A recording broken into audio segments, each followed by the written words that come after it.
In this video, we are going to demonstrate how to properly adjust the side reveals on a swing door.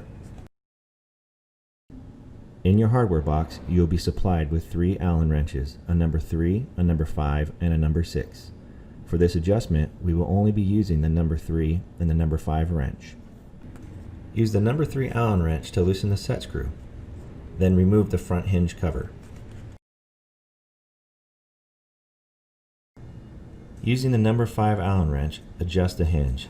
Clockwise will open the gap, counterclockwise will close the gap. It may be necessary to loosen the hinge mounting screws to allow the adjustments to move easier.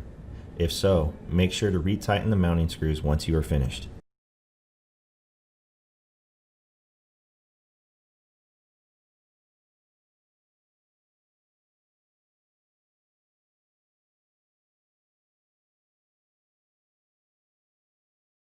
When you are finished, replace the hinge cover and tighten the set screw back into place.